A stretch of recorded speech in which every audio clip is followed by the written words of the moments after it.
Сайн мэцхан өрхөн мөндөд үзэгчтэй сонсогч нараа. Мета подкастын 5 дахь дугаарын хөө эхлэхэд бэлэн болсон байна. Өнөөдрийн дугаарт маань Мета сэтгэл судлалын хүрээлэнгийн сэтгэл зүйч профессор эгч маань оролцож байна. Сайн бацаана уу? Энэ өдрийн мэндийг хүргье. За, ажлын сан сайхан. Ордоо юу гэдэг юм да? Ордоо сонирхолтой. Шигийн утаг орж багш хийгээд, мөс орж сурагч хийгээд, инженеэр сэтгэл зүйчээ хийгээд, гэртээ очиж боолоо хийгээд. Энэ дундаа би алгал байна. Шигийн утагт юугаар багшилтай юм бэ? Сэтгэл судлаачаараа. Сэтгэл зүйн тэнхимтэй. Багшилтай сурдаг. Сэтгэл зүйн зөвлөгөө үзүүлдэг. Яар гэр ажиллаач хийдэг. Арай л олон дүрд яваад байна. Энэ дүрэн дундаа өөрөө ядарч байна.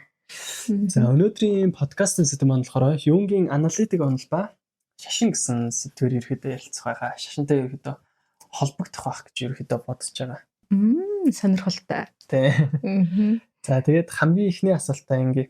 За Юнгийн аналитик онол гэж юу вэ гэсэн ерөнхий асуултаар эхлүүлье гэж бодож байна.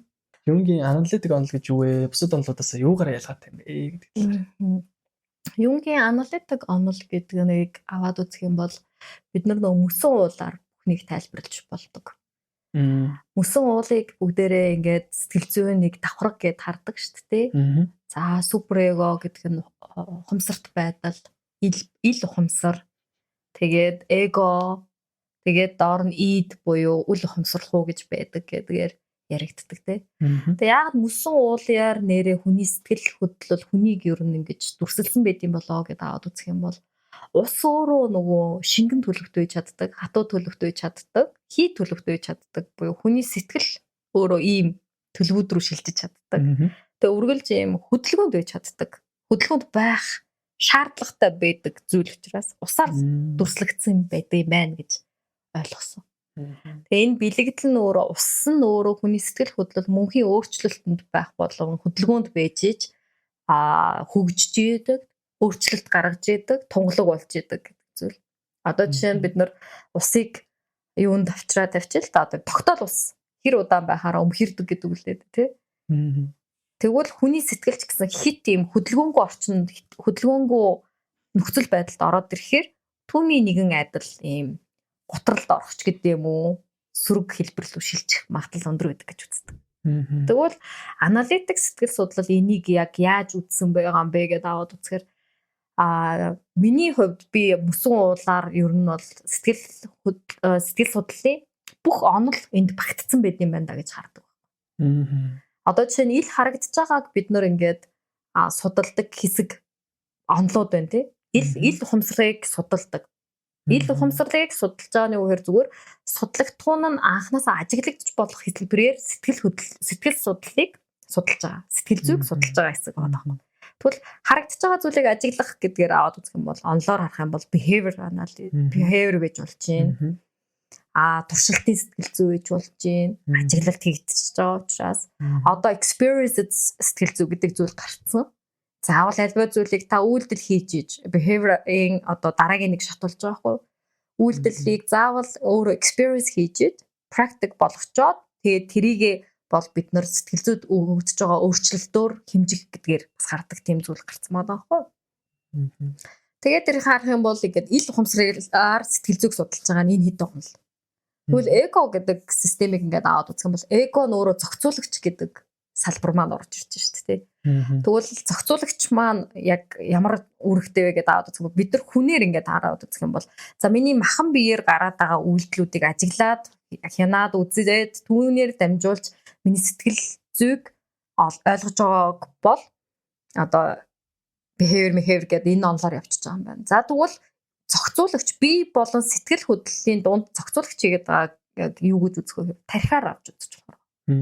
Яг сэтгэл зүйн тархинд болж байгаа үйл явдлыг одоо хянаж болж байгаа тэр систем, тэр онолыг харах юм бол тархи маань өөрөө экосистемийн хэсэг байж болох гэдэг. Зохицуулагч систем байж байгаа.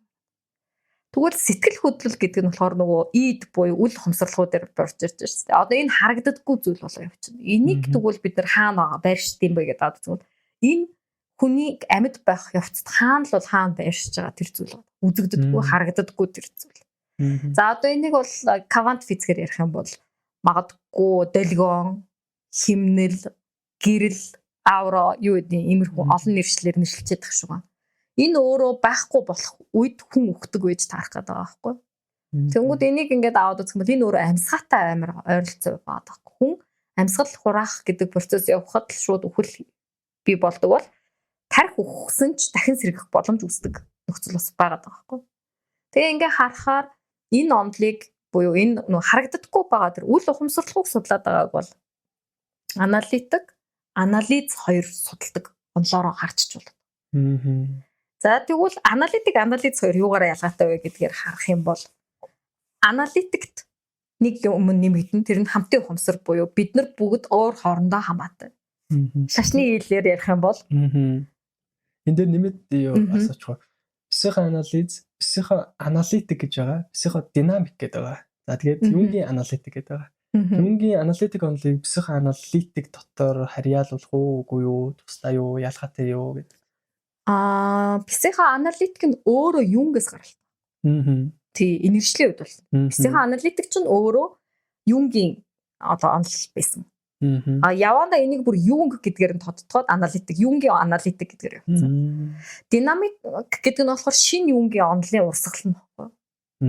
Юу аналитик аргаар засал хийх, түүнийг улам задлж, шинжилж, энэ дотор болж байгаа системүүдийг нь үл ухамсарлахуу дотор болж байгаа зүйлүүдийг зэгцэнд оруулах процессыг л ярьж байгаа юм л та.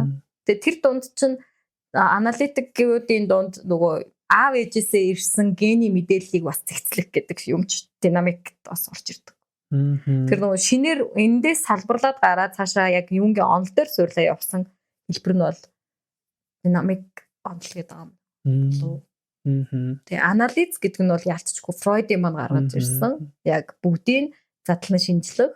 Гэхдээ задлан шинжлэхдээ буцаагаад зүй тогтлыг нь ингэж одоо тогтвортой байгааг нь яаж ойлгох уу гэдгээр хардаг. Либидо нарын нэршил орж ирж байгаа шүү дээ. Тэгээ ингээ харах юм бол Юнг аналитик хоёрын одоо ихэнх нэр томьёо байгаа шүү дээ. Онолын нэр томьёонууд бүгдээрээ грек үгнүүд болон шашны нэр томьёонууд сонирхолтой. Жишээ нь архетип гэдэг үг ч юм уу. Либидо гэдэг үг ч юм уу. Эднэр бүгдээрээ нөгөө цаана нь шашны хэллүүд нь бас бийж байгаа. Тэгээд бүгд грекээс гаралтай байдаг. Тэнгүүд сэтгэл судлыг гэвэл заавал грекийн домгийг судал гэдэгтэй яг ижилхэн. Грекийн домог яагаад ийм алдартай вэ гэхээр хүний маш олон нөгөө нэг сэтгэл хөдлөлийн дөрүүд болон тэнд болж идэг процессуудыг домог хэлбэрээр гаргаад ярьсан. Тэгээд энэ домог нь зөвхөн грекийн домог дээр яригадаад байгаа мó гэнгүүт Юнгийн нэг хийсэн онцлог одоо тэр хамтын ухамсар байд юмаа гэдгийг яаж ойлгосон бэ гэхээр энэтхэгийн домог, грекийн домог эднэрийг хамттан энэ дээр яригдж байгаа ижил тэр бэлэгдлүүд яаж үүсэж байгаа вэ гэдэг дээр анализ хийж үзсэн чинь бүгд ижилхэн 12 төрлөөгийн одоо үндсэн архетип байна гэдгээр гаргаж ирсэн. Тэгээд тэрүүгээр гаргаж ирснээрээ нөгөө хамтын ухамсар гэдгээ баталсан гэж үздэг. Тэгээд хамтын ухамсар гэдэг зүйлийг аваад үзэх юм бол одоо монголчууд бидний хувьд юу вэ гэдээ аваад үзэх юм бол нэг ёсондоо зүн совин гэмээр юм уу? Жишээ нь ээж намайг шүн зүүдлэх. Би яг нэг юмд өртөхгүй байхад би ээж намайг зүүдлэх. Ээж яагаад намайг зүүдлж чинь? Юугаар дамжиж намайг зүүдлж байгаа вэ? Хамтын ухамсараар дамжиж намайг зүүдлж байгаа. Хүн нөгөө өөрийнхөө эргэн тойронд ойр байгаа хүмүүсүүдийн тэр долгионыг тэр хамтын ухамсараар дамжуулж хүлээж авч чаддаг гэж таа. Жишээ нь чи гэсэн магадгүй хамгийн сайн найзгаа нэг зүүдлэх гэдэг юм үү те. Тэгээд чи яг тэгсэн үү гэдэг ингээд паах тэгсэн шүү дээ чи яаж намайг яг зүгээр байна уу гэж асууаач гэдэг юм уу. Нэг юм тайминг нь ойлгомжгүй хэлбэрээр үссэн үнцэг байдаг. Тэнгүүд энэ л өөрөө хамтын ухамсар байдаг гэдгийг батлаад байгаа гэсэн. За тэгвэл жоохон наашлуулаад тасаа. Юнг өөрөө яагаад шашинтай илүү дүүцүүлж ирэхдээ сэтгэл судлалыг илүү гүнзгийрүүлж судалсан юм бол яагаад шашин судлах сонирхолтой байсан юм бол? Юнг өөрөө шашин судлыг гэж бодоогүй. Анханасаа ердөөсөө шашинлаг юм л яваагүй. Гэхдээ зүгээр юу вэ гэхээр домог судлалыг л амирх бодчихсон. Бэлэгдэл гэдгийг л судлах гэсэн. Шашны энэ одоо юу гэдэг хан дээр зурцсан байгаа зураг өөрөө жоохносоо өөрийнх нь өссөн орчин өөрөө маш олон бэлэгдэл дунд байсан орчин гэж үздэг байхгүй юу? Яа тэгэхээр аав нь өөрөө пастор байсан. Тэгээд тэр пастор байгаа мөртлөө яг пастор хүн тэр бэлэгдлүүдээ яг өөрийн болгож юм энгийнээр тайлбарлаж чаддаггүй байсныг л мэддэг байсан. Тэгэнгүүт түүнийг шинжлэх ухаанч байдлаар юм үргэлж задлж хардаг байсан бод. Энийний цаана юу ээж болох юм? Яагаад энэ кросс буюу загалмаагаар заавал одоо Христосыг дүүцүүлээд байгаа. Яагаад энэ нь ариун бэлэг тэмдэгт хамаарагдаад байгаа. Энэ бэлэг тэмдэг өөр ямар газар тавтагддгийг ч гэдэг юм уу те. Эднэрийг ингэж яг шинжлэх ухаанч байдлаар задлах гэж оролцсон хүн байгаа байхгүй юу? Гэтэ ер нь манай хүн чинь өөрийгөө ер нь бол Фройдтай нэлээд ийм хагаралтай үүснээс хойш бол яасан байдаг вэ гэхээр өөрийгөө одоо нэг гэсэндээ вакуумжуулсан байдаг. Тэгээ вакуумжчих тэр хугацаанд бараг л солиорсон гэж үздэг. Бид нар ингээд харах юм бол бараг л энэ бол F-ийн зэрэг авахаар л бараг төвшөнд байсан биш дээ гэж харахаар зүйлүүд байдаг. Тэр нь юу вэ гэхээр төсөөлөх нөгөө нэг заслын арга эднэрийгээ зөвхөн өөр дээрээ тушаа явцсан. Сэрүүн төсөөллүүдийг маш их хийдэг байсан. Нөгөө сэрүүн төсөөлөл хийж явах явц дундаа өөрийн дотор байгаа тэр олон одоо зөрчилдөөнд дөрүүдийг гаргаж ирсэн. Тэр дөрүүдийг ойлгож хүлээж авахын тулд одоо домог судлах шаардлагатай болсон ч гэдэг юм. Энэ хаанд автагдаж яригдчихсэн ийм дүр зураг байж болох вэ гэдгээр харж одоо судлах болсон. Тэгээ өөр дээрээ судлаад өөрөө ч мэдлэхгүй мандала эднэр зураад тэгэл тэр мандала зураад байгаа гол юм нь юу вэ гэхээр өөрийнхөө тэр ухамсарын одоо бүтцийг гэж толдож харахтаа мандала зураад исэн байж тараад байгаа. Тэгэнгүүт юм тэнцвэрт ертөнц байдаг байх гэдэг. Тэгвэл энэ ухамсарын тэнцвэрт ертөнц одоо шилжчихээр юу болдог байж болох уу гэж ингээд хайгаал яваад байсан. Тэгээд эцэст нь хамгийн сайн найз буюу тэр герман хятад судлаач хүний номыг редакторлахдаа тэр нь яг энэ одоо буддизмд тий энэ бурхны шашинд энэ нэг ярьсан байдаг байсан юм биш үү гэдгийг олж уушиж тэр нь тэгээд миний энэ өөр дээрээ төсөөлөл хийгээдсэн зүйл чинь ер нь бол аль хэзээ бурхны шашинд бол судлагдсан мандала буюу хүрд мөрд гэдэг зүйлүүдээр аль хэзээ гараад ирсэн зүйлүүд юм биш. Тэгвэл тэр бурхны шашин юу вэ гэдгийг судалж явсан процесс байдаг. Зөв. Тий. За архетип гэж яг юу вэ? Архетипийг дэлгэрэнгүүлээ болгоод тайлбарлавал архетип гэдэг нь өөрөө юу вэ гэхээр хүн төрлөختний одоо гений мэдээллийн хамгийн анхдагчуд гэж үздэг зүйл байхгүй юу. Тэгвэл одоо таны цусанд хамгийн анхдагч одоо ухамсарт хүний тэр одоо ген цусандтай гүйжил явж байгаа гэсэн. Тэгвэл юунгийнхаар бол 12 төрлийг бол яг ингэж гаргаж ирсэн байдаг. Тэгээд тэр 12 төрлийн яг энэ нь бол анхны одоо бидний өвөг дээдсийн ухамсарт хөгжил юм а гэдгээр. Тэгээд тэр нь ингээд харах юм бол бөөгийн шашин дээр аваад үзэх юм бол өвгөддөөгөө холбогдоод байгаа гэж нэрдэг шүү дээ. Яг тэрнтэй ижилхэн бид нар хэрвээ хүн өөрийн ухамсарыг тодорхой хэмжээнд хөгжүүлж чадах юм бол энэ архетиптуудаа одоо харилцаа үүсгэж болтгоо. Тэр архетипууд гэд байгаа зүйл маань болохоор нэг хүн 12 хүнийг зэрэг яриад байвал мэдээ сонсож чадахгүй шүү дээ. Тийм бол ухамсаргүй дотроо байж та тодорхой байдлаар шууд хүлээж авдаг хоёрыг илүү сайн сонсдог байж болтгоо гэж үздэг. Тэгээд тэр хоёр нь хамгийн гол нь юу вэ гэхээр нэг нь нэгнийхэн эсрэг хэлбэр дээр байж идэг тийм архетипууд гэж байдаг. Тэгэнгүүт бидний ярьдгаар юунгийн онол дээр ярьдаг гэрэл ба сүүдэр гэдэг нь энэ онолыг яриад байгаа маа. Гэрэлт бий ба сүүдэр бий гэдэг нь юу вэ гэхээр архетипууд ч гэсэн гэрэл ба сүүдэр гэдэг хэлбэр дээр бас байж болдог. Задаргаа нь ингэж задарж болдог гэсэн. Тэгэхээр 12 хүнийг 12 цагаар ингээ бодъё л доо. Бид нар ингээр чинь 24 цаг гэдэг юмыг бид нар үүсгэж чадчихаа. Гэрлээр тооцох юм бол 12 гэрэл байж байгаа юм байна. Шөнөөр тооцох юм бол шөнийн 12 цаг байгаа юм байна. Тэгээд 24 цаг байж таарч байна тий. Тэгвэл 24 хүний хоёрыг нь бид нар түлхүү сонсож мэдэрч чадчихна. Мэдрэг байж чадчихна. Тэднэрээр дамжуулж бид өөрийн одоо эртний ухамсарыг одоо сонсож ойлгож болно гэдэг зүйлийг ярьдаг. Юнг өөрөө сэтгэл зүйч байсан, сэтгэл зүйн зөвлөгөө өгдөг байсан уу? Өгдөг байсан. Өгөхдөө энэ архетип гэдэг зүйлийг ашигладаг байсан гэсэн үг үү? Зөвхөн өөр дээр. Энэ архетип гэдэг зүйлийг грекийн номыг одоо судалж явж байхдаа тэр нөгөө соёлын хэлбэрээр судалж явж байхдаа анх олцсон байсан. Тэгээд энэ зүйл тэгвэл надад ямраар илэрдэг вэ гэж харангуут манай хүн яасан бэ гэхээр чөлөө төсөөлийн аргаараа өөрийнхөө архетипуудтай ярьдаг хэмжээс рүү шилжсэн гэсэн. Тэгээ өөрийнхөө архетипууд дээр шилжих төвшөнд очихын тулд эхлээд би өөрөө self буюу би өөрөө бигээрээ байх хэрэгтэй.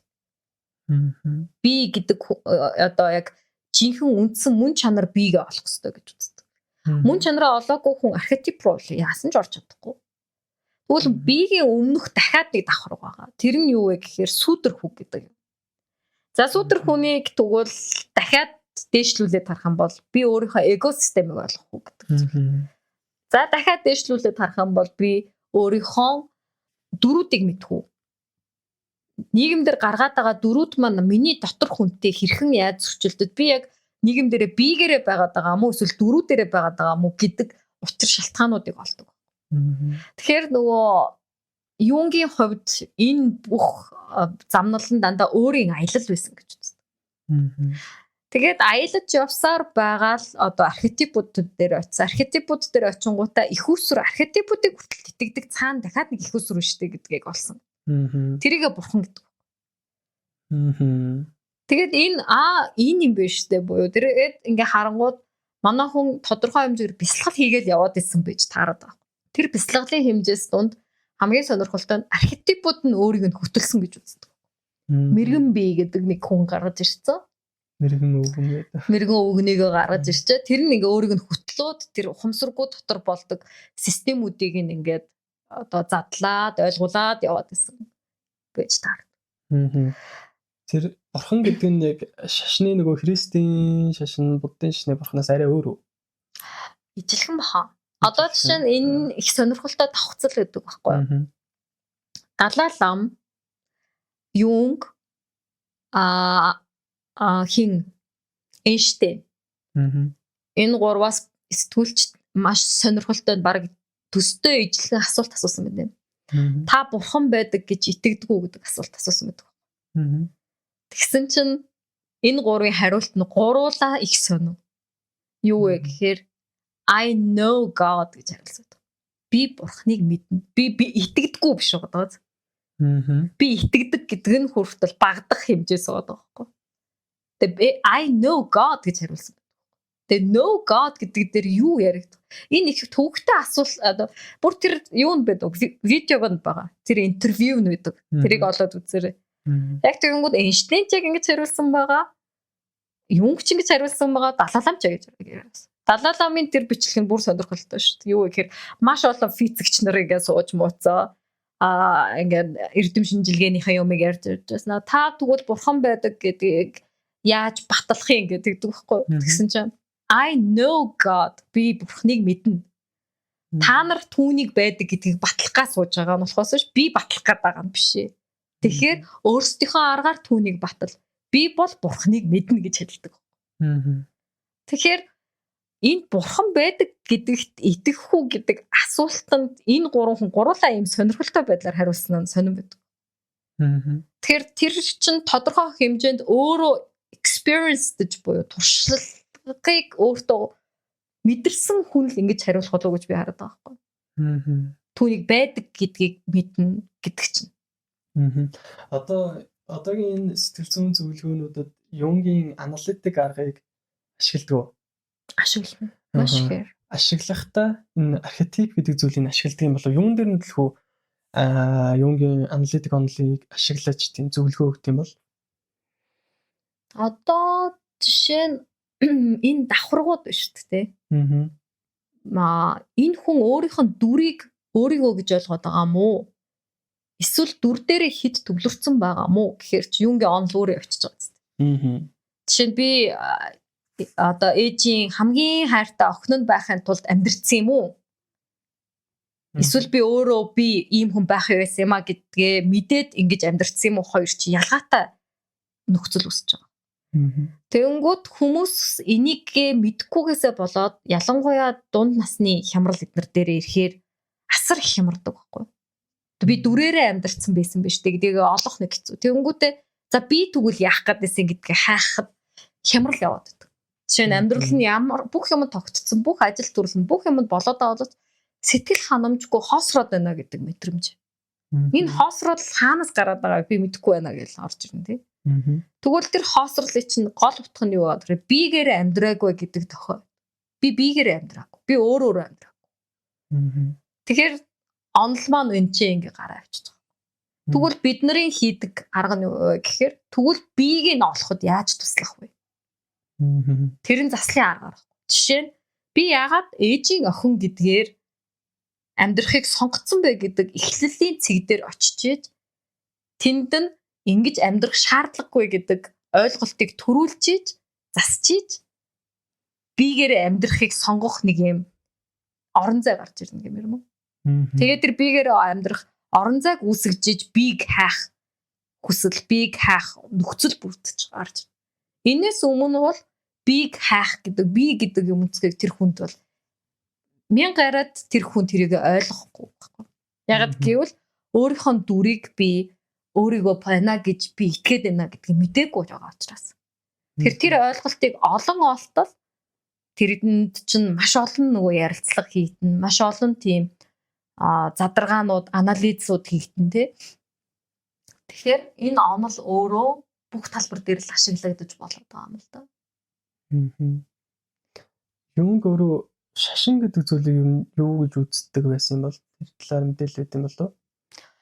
Юнг өөрөө хүн өөр дээр очих тэр мөчөд хүссэн хүсэлгүй шашинлууд өөрөөсөө том зүйл рүү тэмүүлэх болно гэж үздэг. Тэрийгэ шашин гэж хэлдэг. Тэгээ тэрийг бид нэр одоо ингэ бодоод үзэл шашин хизээ үүссэн бэ гэдэг асуултыг тавья л да. Магадгүй хүн төрлөختөө үүссэн цагаас ахгуулаад шашин байсан байна. Бидний бүх амьдралд энэ зүйл байсан. Яагаад тэгвэл бид нар энэ зүйлийг байлгахыг хүсээд байсан бэ? Энэ зүйлийг байлгахгүй бас байж болно шүү дээ. Гэтэл яагаад бүх 100-д бүр энийг байлгасаар ирсэн юм бэ? Энэ шашныг заавал байлгаад байгаа. Яагаад бид нар заавал зан үйл хийгээд байдаг? Яагаад бид нар тэр нэг ямар нэг зүйлд итгээд байдаг? Гэдэг асуулт гарч ирж байгаа зү. Тэгэнгүүт тэр зүйл байдаг болол магадгүй байсаар ч ирсэн учраас. Бид түүнийг өөрөөр нэршлэр, өөрөөр хэлбэрээр л хэлбэрүүдийн өөрчлөл яриад гэсэн байж болох юм байна. Хүний 5 мэдэрч чадахгүй. Гэхдээ одоо хүртэл хүмүүс ашигласаар байна. Тийм. Одоо хүртэл амьдралынхаа тогтвортой байдлыг бий болгохын тулд бид ашигласаар байна. Шашин гэдэг зүгээр үгийг ашиглаж зүгээр бүхэлдээ амьдралаад ичиж байгаа хүмүүс зөндөө шүү дээ, тийм үү? Одоо 5 метрхүй гэж яг үндэ бас хүн яг 5 метрхүйтэй үгүй юу гэдэг дээрээс толцоод байгаа шүү дээ. Яг 5 метрхүй бас байдгүй үгүй юу? Яг 5хан зүйл дотор хязгаарлах нь зүйтэй юу үгүй юу гэдэг дээр бас эргэлзээтэй. Дахиад нэмэгдэхийг үгүйсэхгүй. Одоо Юнгийн онол за хэдэн оны юу гэсэн үг вэ? 1910-аас эхэлсэн юм уу да? 1910-ад он гэхэр чинь одоогоос 110 жилийн өмнө тий. Тэр үеэс хойш яг Юнгийн аналитик онол хөгжсөн болов уу? Яг хэрхэн яаж хөгжиж ирсэн юм? Үгүй ээ, Юнгийн аналитик онол ер нь бол 80-ад оноос хойш 90-ад онолоо хөгжсөн. Яагаад тэгэхээр Юнг өөрийнхөө гэрээслэл дээр бичсэн байдаг зүйлэн дээр байдаг байхгүй. 20 дугаар зуун гарч иж миний мэдээллийг, миний бичсэн юмнуудыг та нар дэлгээрэй. Тэр болтол ертөнц энэ мэдээлэлд бэлэн байхгүй болно. Бэлэн биш байх болно. Тэгээд яг сонин тэр тайминг биш тий. 90-ад он. Бүх дэлхийн нийтээрээ хомсорт хүм төрлөختөнгийн систем өөрчлөгдсөн жил байна. Коммунист нийгмээс ардчлал руу буюу ийм эрх чөлөө гэдэг зүйл рүү тэмүүлэх ирмэлзэлтэй үүнийг ингэж дэлгэж тавих хэрэгтэй гэдэг систем үүсгэсэн байна. Тэр үеийн иргэдэд миний мэдлэг бол одоо юу гэдэг ойлгогдох болно. Тэрнээс өмнө бол энийг бол ойлгохгүй гэдгийг бол мэдчихсэн. Одоо Юнг хамгийн анх extravert, introvert гэдэг зүйлийг гаргаж ирсэн гэж ярьдаг тий. Энэнийг яг хэрхэн яаж гаргаж ирсэн бол introvert болон extravert гэдгийг. Одоо энэ хоёр одоо хэм маягийг бол одоо хүртэл ашигладаг шүү дээ. Сая занг хүртэл илүү цаашаа хөгжүүлээд тест гаргасан байдаг тий. За тэгээд цаашлаад ambivert гэдэг шинэ төрөл гараад ирсэн тий. Одоо шинжлэх ухаанчаар баталгаажаагүй ч гэсэндээ omnivert, outrovert гэдэг янз бүрийн хэм маягаас хүмүүсээс гаргаад байгаа тий. Энэний одоо суурь болсон introvert, extrovert гэдэг хоёр төрлийг Юнг одоо хэрхэн яаж гаргаж ирсэн бол гоё тий. Өөрийгөө Юнгийн хамгийн давуу тал нь юу байсан бэр үргэлж өөр дээр ажиглалт гэдэг гэсэн. Бүх процессыг өөр дээр ажиглалт хийж надаас өөр байгаануудыг бас ажиглаж өөр нь юугаараа өөр байгаа вэ гэдгийг гаргаж ирсэн тохиолдол байна. Тэгээ би болохоор Юнгийн extrovert introvert-ыг юу гэж ойлгосон бэ гэхээр миний ойлголт байхгүй. Тэгээ би болохоор Eysenck бол арай өөрөөр тайлбарлсан байгаа даа гэж хараад байдیں۔ Миний ойлголт нь болохоор Юнгийн хэлбэрээр болох нь мэдээллийг би хэрхэн хүртэж боловсруулдаг вэ гэдэг дээр одоо томьёолсон хэлбэр байгаа даа гэж би хараад байдаг байхгүй. Тэгвэл ингэж би ойлгодیں۔ Жишээ нь extrovert гэдэг нь юу вэ гэхээр би мэдээллийг гаднаас хүртлээ. Түүнийг би боловсруулахдаа би түүнийг ямар нэгэн үйлдэл болгох. Эсвэл би түүнийг хин нэгэнтэй ярих. Эсвэл би түүнийг мэдээлэл хайж тэ энэ интернетээс хайж илүү их ойлголтыг авах гэж хайснараа би мэдээллийг хүртэх системээ өөрөө боловсруулж байгаа хэлбэр байгаа. Энийг би extrovert гэж байгаа. Introvert хүмүүс яадаг вэ гэхээр альва нэг мэдээллийг авлаа би инсайтаа өөрөөхөн дотор хийх процесс. Би өөрөө түүнийг ингэж бодож бясалгаж тэрэнд тодорхой ойлголт хүрсний дараа би түүнийгээ гадагшлуулж ярих процесс. Ийм хоёр өөр хэлбэр байна. Тэгээ би болохоор энийг мэдээллийг хүртэхдээ би яадгийг мэдээллийг одоо боловсруулахдаа би яадгийг гэдэг дээр extrovert introvert хүний хэв шинжүүд гарч ирээд байт юм байна да. Тэгэнгүүт дэлхийн нийтийн 90% нь бол extrovert буюу тодорхой хэлбэрээр экстра буюу гадагшлуулж мэдээллийг боловсруулдаг. Би мэдээллийг хүртлээ би тэр инсайтаа хин нэгэнтэй ярьж хин нэгнээс ингэж одоо инсайт авж ийж тэр дундаас нь би ойлголтоо улам баттгаж авч яадаг хүмүүсүүд байгаа юм шүү. Интровертууд нь болохоор яадаг вэ гэхээр яг өөрсдийгөө аваачаад таг хаачдаг. Бүх мэдээллийн одоо хүртгүүн хэлбэрүүдийг түр хаажгаад за би яг энийг ингээд өөрөө боловсруулж ойлгох тэгээд дотооддоо бясалгагч хэлбэрээр хүртчихэд тэгтээ тэрийг би бас л гадагшлуулчихлаа. Юу вэ? Бичгэн хэлбэрээр би ойлгосноо гадагшлуулж гин, ярьж би гадагшлуулж гин. Тэгэхээр extrovert introvert-ийн ялгаа нь энэ юм болов уу гэж хараад байгаа. Түүнээс огт гадагшлуулахгүй би өөрийгөө агуу дотор аваачаад хийгээл энэ бол introvert юм а гэх юм бол үгүй. Одоо хэрвээ тийм одоо Юнг өөрийгөө introvert хүн гэдэг байхгүй. Хэрвээ Юнг өөрийгөө introvert гэх юм бол энэ introvert хүн маань юм бичээд шүү дээ. Энд гадагшлуулт болчихж байгаа юм шүү гэж хэлэхээр бац тээ. Гэтэл би болохоор энийг бол мэдээллийг хүлээж авч боловсруулах системийн нэг хэлбэр байна да гэж хараад. Юнгийн аналитик онол детерминист онол гэж явах уу? Ямар нэгэн зүйл утга оноодог. Шалтгаан үр дагаврын холбоостой гэж үздэг.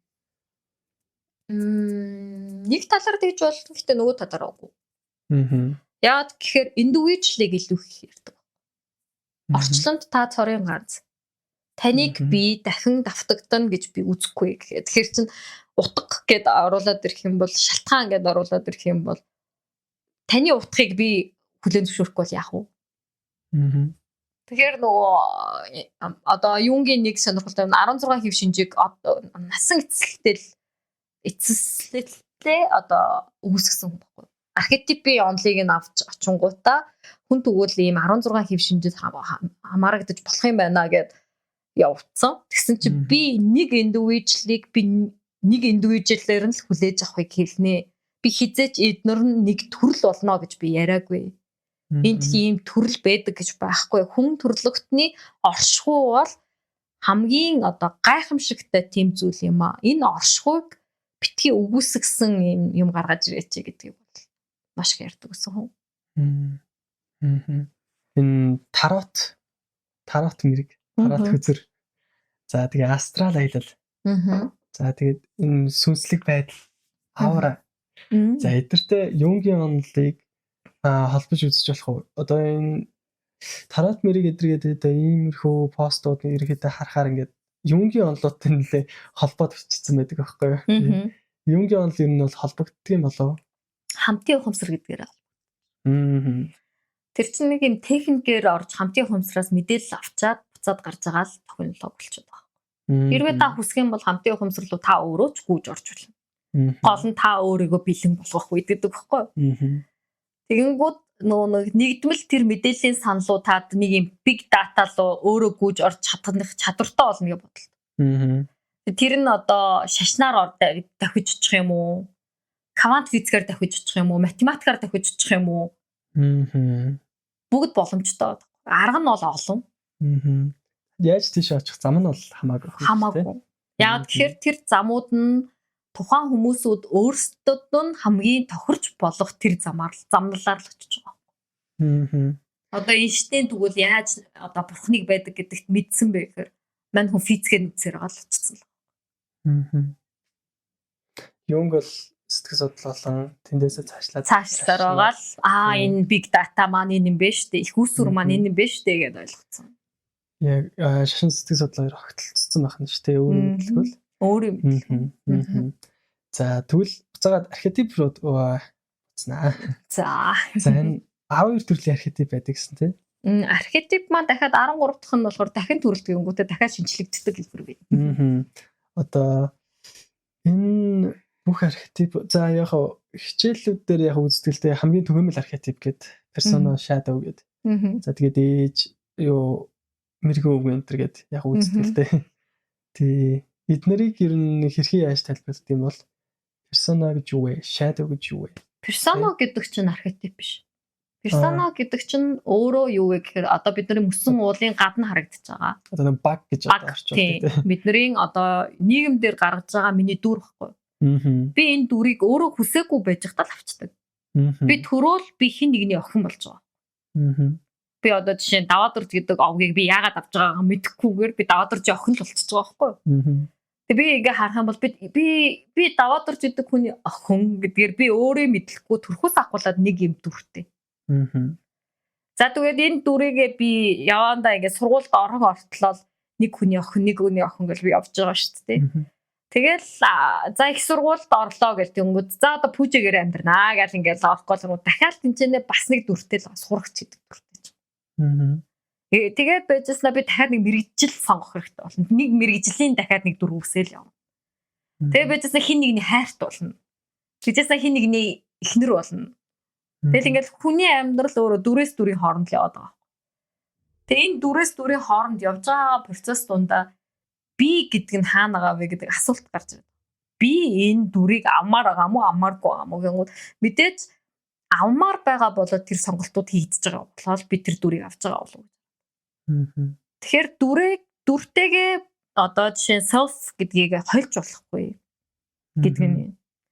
Тэгвэл shadow гэдэг хэсэг гарч ирж байна. Shadow нь юу вэ гэдээ аваад үзэнгууд shadow self-ийн сүйдрэх. Одоо ертөнцийн сүйдрэггүй зүйлийг надад нэрлэлтэй. Чи яг зүгээр физикээр нь хараад. Гэрэл өөрөө сүйдрэггүй.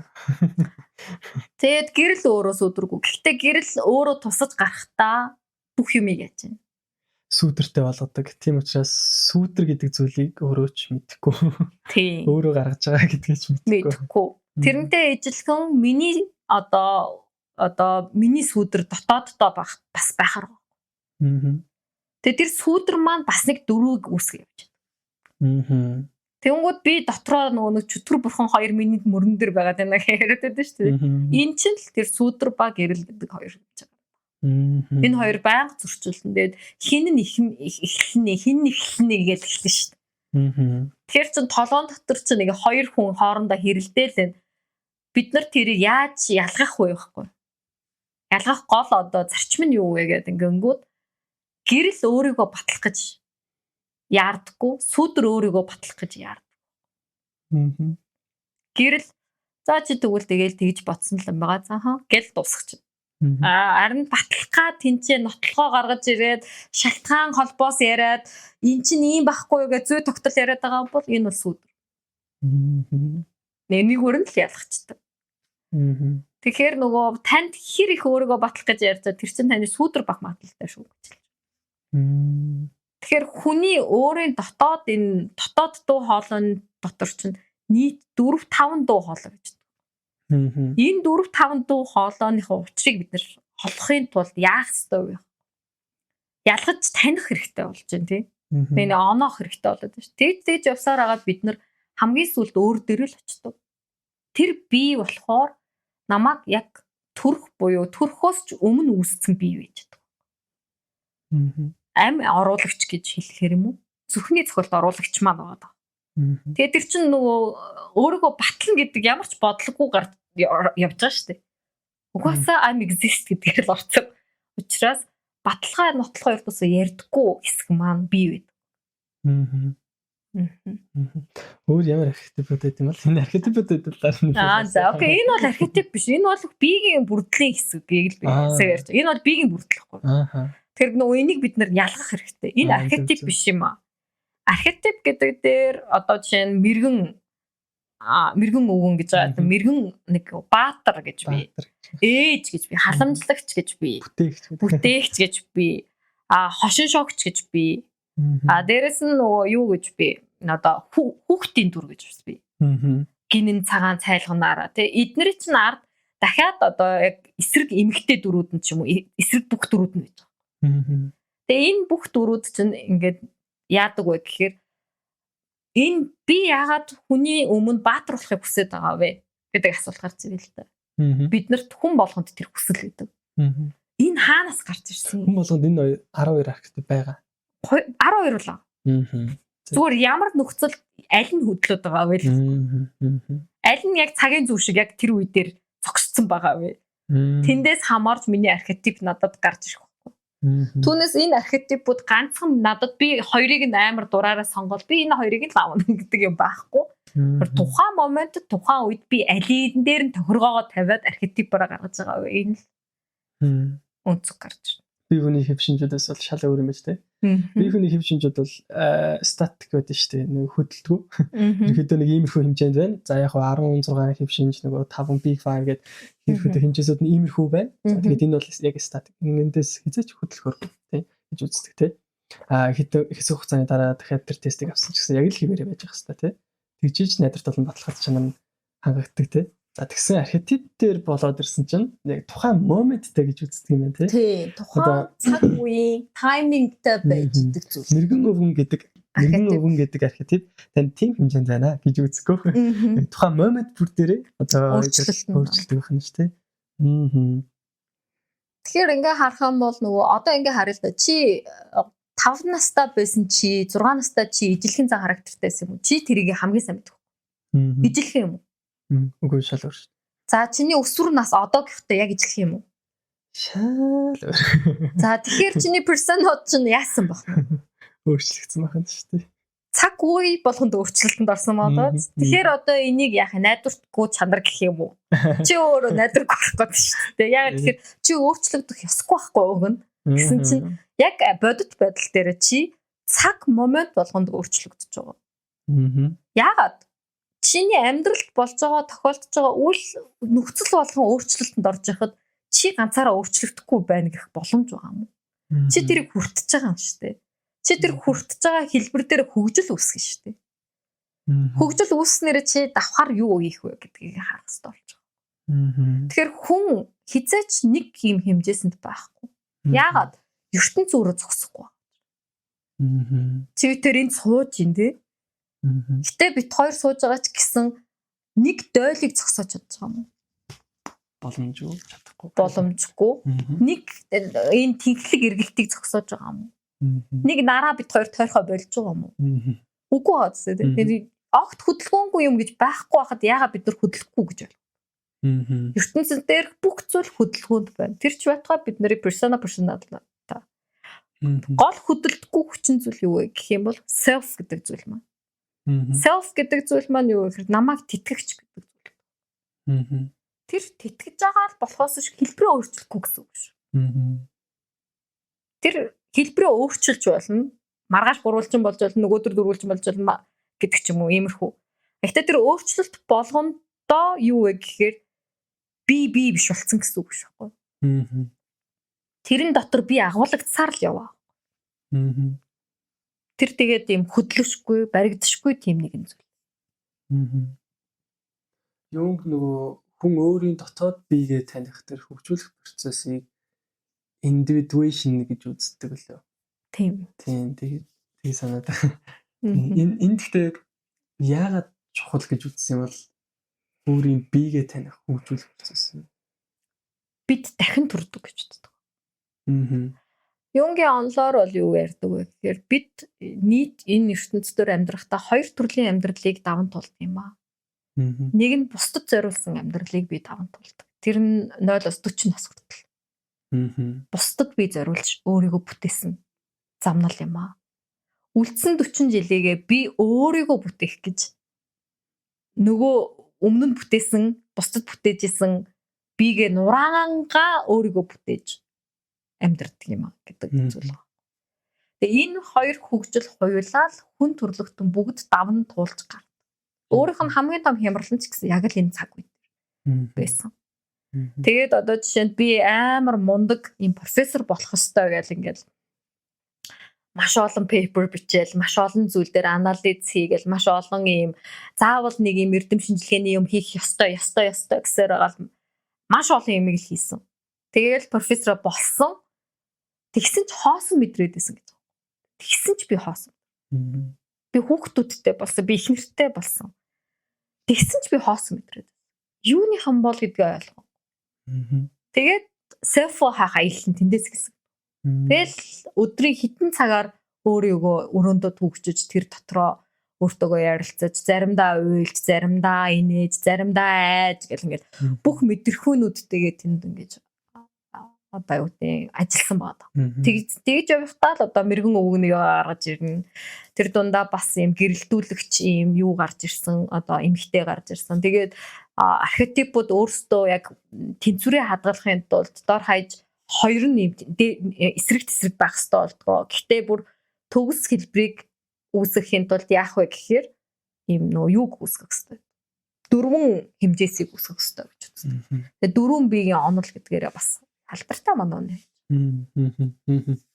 Миний саяны бүх асуулт нөгөө Facebook, Instagram, Reel, TikTok энэ төр яг брэнд болоод байгаа л үгсэлтэй одоо архетипуудын одоо персона, сүудэр гээл тэгээ интроверт, экстраверт гээл хүмүүсийн баг өдөр тутамдаар ашигладаг үнүүд болсон. Энэ дэр нэмэгдээд бас нэг зүйл байна. За. Ялангуяа хосуудын харилцаанд нэлээ залуучууд сонирхдаг. Animos гэдэг. Энэ л их зөв ойлголттой нэг үл.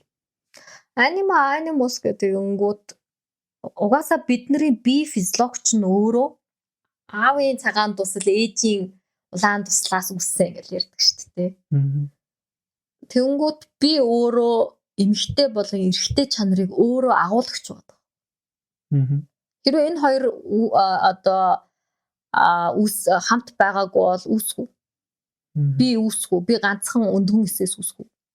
Ганцаараа үүсгүй. Би ганцхан эр бүлгийн эсээс үүсгүй. Тэгэхээр бидний дотор энэ animus гэдэг эрчим өөрөө зайлшгүй байх болчих. Одоо би эмэгтэй биетэйч гэсэн миний дотор аавын чанар яах юм? Заавал байна. Эрэгтэйлэг чанар минь заавал байна. Одоо эрэгтэй хүний хувьд чиний дотор жишээ нь эмэгтэйлэг чанар заавал байна. Нэг нь л жоохон давмгаалцсан л гэсэн утгатай. Тэглээ гээд нөгөөх нь байхгүй гэсэн үг биш юм. Тэгэхээр нөгөө animuсын мөн чанар нь энэндээ учрна. Тэгэхдээ бид нар одоо энэ өгөгдсөн бие махбодын одоо дүрээр илүү их нёгийгээ хөгжүүлцдэг. Дотоод дарагдсан нөгөөгөө бол таниагүй л гэж байдаг. Тэгвэл танихын тулд яах вэ гэдээ аваад үзэхээр танихын тулд дахиад explore буюу өөрийгөө нэг сайн ажиглаад үз. Ямар үед эмэгтэйлэг зан чанар чинь гарч ирж байна гэдгийг харах. Тэгэхээр эрэгтэй эмэгтэй гэдэг нь хүн гендрийн хувьд яригдахааргүй болчихж байгаа юм аа. Энэ нь өөрөө эр ухамсар, эм ухамсар гэдгээр яригдахаар болчихж байгаа. Тэгээ animusыг гол үзүүлэлт нь ер нь бол бидний одоо бие махбод бүтсэн тэр процессоос шууд хамааралтай гэж хэлж байна. Хүмүүсийн харилцаанд энэ ерөөдөө яаж нөлөөлт юм бол анимус гэдэг.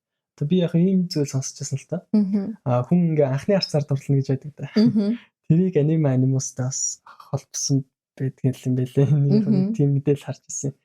Яг хүн эрэгтэй хүн ингээд анхны харцаар эмэгтэй хүн дурлж ивэл тэр нь чи дотоод эмэгтэй тал буюу тэр нөгөө анима чинь шууд тэр хүнээс чи харсан учраас шууд анхны харцаар дурлсан гэж хүмүүс ярьд юм тийм. Тэгж бас тайлбарладаг юм байлээ.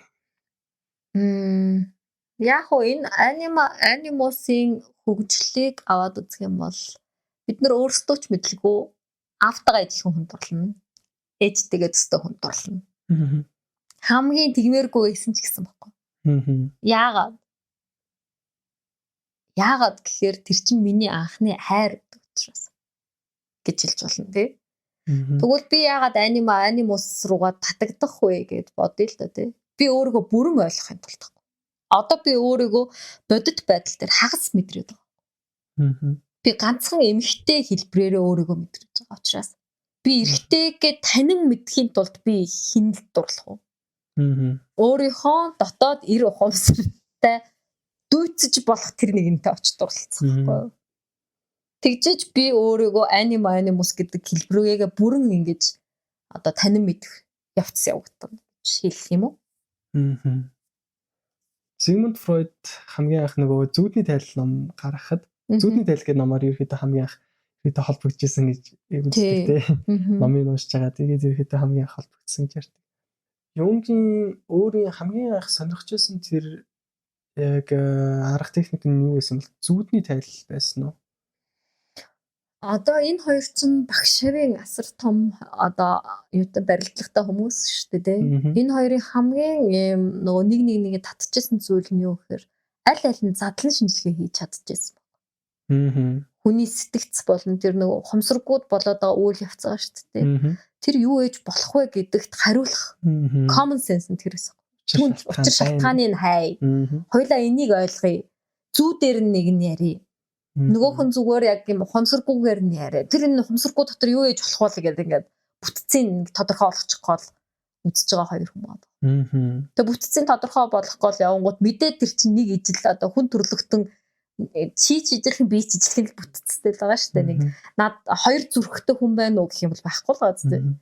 Бүгд л төстэй бүтцтэй. Тэр бүтцтэй юмнуудыг ингээд хамтдаа ингээд яриад ирэнгууд хөө чи бас тэрийг ингэж олж илрүүлсэн юм. Хөөх чи бас энийг мэдсэн юм. Оо яг наадах чинь гэл ингээд ярьсаар байгаад энэ бүтцэнд одоо донтсон хоёр.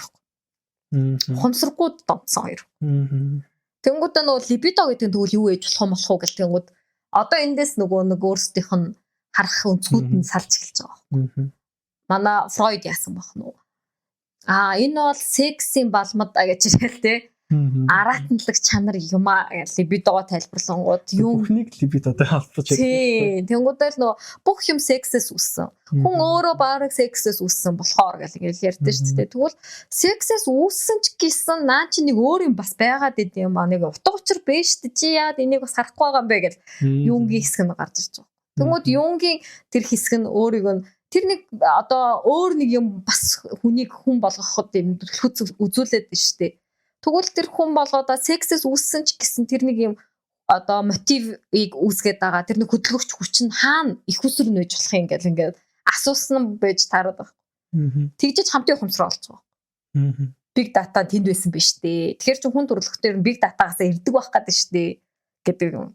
Тэнгүүд одоогийн бидний шинжлэх ухааны тайлбарлаад байгаа зүйлийг Юнгийн онолоор бол тайлбарлаж болоод байгаа. Жишээ нь амьгүй одоо ураг гэдэг зүйл гарч ирж байна тий. Яагаад амьгүй ураг гэдэг зүйл үүсээд байгаа вэ гэдээ аваад үзэх юм бол тэнд одоо түүнийг хөдөлгөгч хүч биед нь орцсоохгүй байна гэж үзэж болох гэдэг. Түүнээс яг шинжлэх ухаанаар ярих юм бол энэ өөрөө бойжол яваад ах хэвээр зүйл байгаа. Нэгэнд үр тогтчиход байна шүү дээ. Тэгвэл энэ одоо өөрөө ингээд хөгжөөд өөрөө хүүхэд болго гарах хэвээр зүйл байна гэнгүүт яагаад заавар зүрхний цохилт үлээ гэдэг. Зүрхний цохилт яагаад ийм чухал байгаа даа. Ингээд тэгэнгүүт бид нарыг хөдөлгөгч хүч төр зүрхний цохилт л байх гэдэг. хөгжил дараагийн шат руу шилжих момент үүсгэж байгаа. Яг хүн гэдэг биеийг үүсгэгч зүйл нь өөрөө тэр одоо зүрхний цохилт байж та. Зүрхний цохилтыг хэн өгөөд байгаа юм бэ? Энд юу өгөөд байгаа юм бэ гэдэг аваад үзэх юм бол магадгүй тэр self нь орж сууж иж. Тэр одоо эсийн хуваагдал дээр орж сууж иж хүний дүрсийг үүсгээд байж болох. Тэгэнгүүт юу Фройдын онолоор бол энэ бол сексэс бүтсэн л хүн болох ёстой гэдэг зүйл үүсэж шүү дээ. Тэгвэл хүн болохгүй бас тохиолдол биш шүү дээ. Энийг яаж тодорхойлох вэ? Сексэс бүтсэн. Гэтэ тэгээд өрн тогтцсон. Тэгээд ч амгүй багт шүү дээ. Яах юм. Тэгээ энэ хоёр зүйл ингэж салсан л байна. Энд нэг их усүрийг нь хаах үзэл баримтал дээр л салчаад байгаа юм шүү. Гэтэ тэрнээс өмнө бол энэ хоёр бол нөгөө биегийн задаргаанууд дээр бол бүр үнэхээр одоо юу санал нийлж исэн юм. Биегийн задаргаа бол энэ бол үнэн байна, ингэхээр байсан байна. Яагаад эмэгтэй хүн яагаад яг аав шиг хүнийг сонирхно гэдэг энэчлэн онл ихний хэсэг мэсэг гэл бүгд л энэ дээр л явцсан л. Яагаад гэвэл энд чинь анхны одоо харцаар аавынхаа юг дурлах болно гэдэг ч юм уу. За тэгвэл одоо ерөөдөө бол одоо цаг үед Юнгийн онолыг нэлээ маргаантай л гэж үздэг л те. Яг Фройдын онолыг шинжлэх ухаанаар батлахад хэцүү. Гэхдээ үгээс бас хэцүү гэдэг. Юнгийн онолыг батлахад бол бүр хэцүү байна. Одоо тэр архетипүүд гэдэг нэг сонирхолтой зүйл ярьдаг. Ингээл эртний домогтой ингээл адилтгаал яагаад ингээд эмхтэй хүн болгоод нэг ерөөдөө гүнж яагаад үлгэр болгоод гүнж гэдэг. Сайн дүрийн баатар гэх. Яагаад дайсан гэж байдаг. Бүх зүйл яагаад гэж харагддаг ингээл те нэг сонирхолтой зүйл яриа л. За нөгөөх нь болохоор нийтийн ухамсаргүй байл. Хүн төрлөختний бүх тархийг ингээ холбогдсон юм шиг ингээ гоё ингээ сан байдаг юм шиг яриа. Эдгээр нь бас яг нэг талаараа их сонирхолтой. Гэхдээ яг шинжлэх ухааны талаас батлахад бол их хэцүү. Тийм. Одоо яагаад ерөөхдөө бол маргаантай гэж үздэг вэ гэдэг нь одоо энэ дээр л байдаг шиг надад санагддаг л та. Одоо жишээ нь Далай Лама бид тэр нэг жишээ ярьлаа шүү дээ. Би бурхныг байдаг гэдгийг мэднэ. Эрдэм шинжлээ ч хүмүүсүүд та нар тэрийг харин байдаг гэдгийг өөрсдөө батлаач гэдээ яриа сууж байгаа юм баггүй. Юу гэж гэсэн тэрийг байдаг гэдгийг мэдчихэд тэгээ одоо түүнийг би та нарт байдаг гэж батлах нь хайшаа юм. Надаа өөрсдөө батлаач гэдгийг хэлэх болов. Нийтийн ухамсар би мэдэн штэ. Тийм би мэдэн штэ. Та нарт батлах хэрэгтэй шаардлага байгаад байгаа. Тийм тэгээд гол юм нь юу гэхээр бүгдээрээ энийг амьдралдаа нэгээс хоёроо experience-тэй үзсэн л байгаа. Найзыгаа чи зүүдэлж исэн үү байхгүй. Би чи наатаа тайлбарлал. Наатаа шинжлэх ухаанаар тайлбарлал. Яг ингэж хэлээд байгаа таа гэж хүн богоод байцсан тийм. Ээжт чинь ийм юм тохиолдчихсэн нөө хүүдээ санаа зовлоо гэж зүудлээ цэрлээ гэх тэнгууд над яг хэцүү байсан үеийг ээж мэдэрсэн баг жишээ нь. Энийг тайлбарлал та. Энийг юу гэж ойлгох юм гэдэг ч юм уу. Тэгээ энийг яг шинжлэх ухаанаар ярих юм бол энийг шил гэж нэрлээл янз янзаар нэрлээл. Тэгвэл би найзыгаа яриа л да. Энэ яагаад байгаа гэдэг процесс гарч ирж болно шүү дээ. Заримдаа бид нөр огт хамааралгүй хүнийг ч гэсэн зүүдэлдэг. Гэтэ тэр нь яг тэр цаг үчид яг л юм олсон л байдаг. Заримдаа дежаву зүүдэлдэг. Та сар 2 сарын өмнөх 3 жилийн өмнөх юмыг зүүдэлсэн байдаг. Энийгээ тайлбарлал та. Заримдаа нэг унжин гэж зүүдэлдэг тий. Тэгээ ингээл харах юм бол бүгд л одоо юу вэ гэхээр тайлбар хаах юм бол хүн болгон өөрөө тайлбарлаж болохоор зүйлүүд байгаа. Хэрвээ бид өөрсдөө түүнийг маш сайн одоо мэдэрч чадах юм бол болохгүй зүйл байхгүй. За тэгвэл одоо яг сүүлийн асуултаа асууя л да. Сая яг зөндөө ярьлаа. Гэхдээ эдрийг ерөөхдөө ингээ бацаад Юнгийн онол үеиг өнөөдөр хүмүүс хувийн хөгжилтөө ерөөхдөө хэрхэн яаж ашиглаж болох вэ гэдэг талаас нь ярил. Яг хувийн өсөлт хөгжилтөнд яг хэрхэн яаж тусалах бол Юнгийн онол? Нөгөө хүн болгон энэ замлыг туулдаг гэдгийг Юнг өөрийнхөө бичсэн юмнуудаар тайлбарласан. Хүн болгон энэ замлыг туулдаг. Ганцхан чам тохиолдод байгаа биш. Гэхдээ хүн болгон туулаад байгаа боловч өөрийн юник замаар буюу та тэр үед ганцаараа л байх болно. Тэрийг та л өөрөө нотолдог. Та л өөрөө өөрчилдөг. Та л өөрөө ухамсарладаг процесс байдаг. Болохоос биш тэр дунд пүжэ гэдэг хүн гарч ирээл хүүе гэж яриад ч юм уу те. Ингэж юмыг үүсгэдэггүй. Тэр үргэлж тэр селфи асуудал гэдэг. Тэгэхээр харахад ганц хүний зам. Тэг бүгд ганц хүний замаар бүгд явж байгаа гэдгийг харах гэж хэлэх юм уу? Тэгэхээр энэ онол бол яг нөө ганц хүний замд нэг юм зүг чигээ олохгүй явж чад луучин шиг л үүрэг гүйцэтгэж чадна. Нэг иймэрхүү юм дараа нь болдгийм аа. Чиний наад туулаад байгаа чинь магадгүй чи нэг энэ стейж дээр буюу энэ үе шатн дээр явж байгаа шиг байна. Чи өөрөө сүүдрийг таних гад байх шиг байна ч юм уу. Наа сүүдэр чинь ийм байдэн штэ гэдэг ингээд гаргаж ирдэг ч юм уу. Тэнгүүд наадхаа чи дүрэг гэж бодож гин үү өөрийгөө гэж бодож гин үү гэдэг ийм ойлголтуудынх нь хувьд бол ижилхэн бүтцтэй учраас тэр бол юм нэг луучин шиг бид нарт ингээд явчих болоо та. Өөрлөгөө явах замд. Гэтэ тэрэнд хин тантай цуг байх вэ гэхээр та өөртөө л цуг. Хизээч өөр хин нэг нь таны хажууд. Энийг л Юнгийн онол өөрөө ярьсан хэсэг байна. Тийм болов. Тэгээ түүнд хүрэх зам маш олон. Та бүхэл замыг оролдож үзэж болно. Тоо бодож болж гин, тоглоом тоглож болж гин, бясалгаж болж гин, йог хийж болж гин, дуудуулж болж гин. Бүхэл хэлбэрээр та өөрийгөө хайж олж болж байна. Аялж болж байна, тий? Эсвэл бүр ажил хийж болж байна. Нэг мэрэгжлийг бүр дурлан тэнд хийж болж байна. Тэгээ яагаад тэрийг хийгээд байгаа вэ? Тэрнээсээ яагаад залахгүй хоосон мэдрэхгүй байгаа вэ гэдэг асуулт гардаг шүү дээ. Тэгвэл тэр зүйл надтай миний self-тэй ямар нэгэн байдлаар тохирч байгаа болол би хийж байгаа шүү дээ. Self-ийн хиймээр байсан зүйлийн нэг нь байх гэж үгүйсэн. Тэгэхээр энүүгээр нь олж харахаар болов. Окей. За ингээд ерөөдөө подкастын цаг маань нэлээд болсон байна. За ингээд сүүлийн уламжлал гэх үү. Зочин оролцогч маань үзэгчдээс асуулт асуудаг. Тэгээд ерөөдөө тусгая. Өнөөдрийн сонсож байгаа сонсогч нараас сэдвтэй холбоотой эсвэл холбоогүй ч байсан бол хүссэн асуултаа үзэгч нараас асуугаад. Та хаашаа явж байгаа вэ гэж асуу. Өөрлөгөө юу? Өөрийгөө бүтээх рүү явж байж бол тээ. Зүгээр би зүгээр та одоо хаашаа явж байгаа вэ гэж асуумаар санагдлаа. За окей. Эрхэм өндөд сонсогч нараа. За Мета подкастын 5 дахь дугаар маань ийхэн өндөрлөж байна. Өнөөдрийн дугаар Юнгийн аналитик онол болон шашин гэсэн үндсэн сэдвээр ярилцлаа. За дараа бас энэ сэдвийн талаар илүү дэлгэрүүлээд дахиад нэг подкаст хийх үгүйсэхгүй байх. Хэрвээ та бүхэн маань хүсч ивэл доор комментос үлдээгээрэй, лайк дараарай. Лайк, subscribe гэж би ерөөсөө хэлж байгаагүй юм байлээ. Энэ удаа хэлье. Үзэгчдээ лайк, comment, subscribe. За тэгээ энэ удаагийн дугаар ийхэн өндөрлөж байна. Дараагийн дугаараараа бүгдээрээ уулзцгаая. Баяртай. Баярлалаа.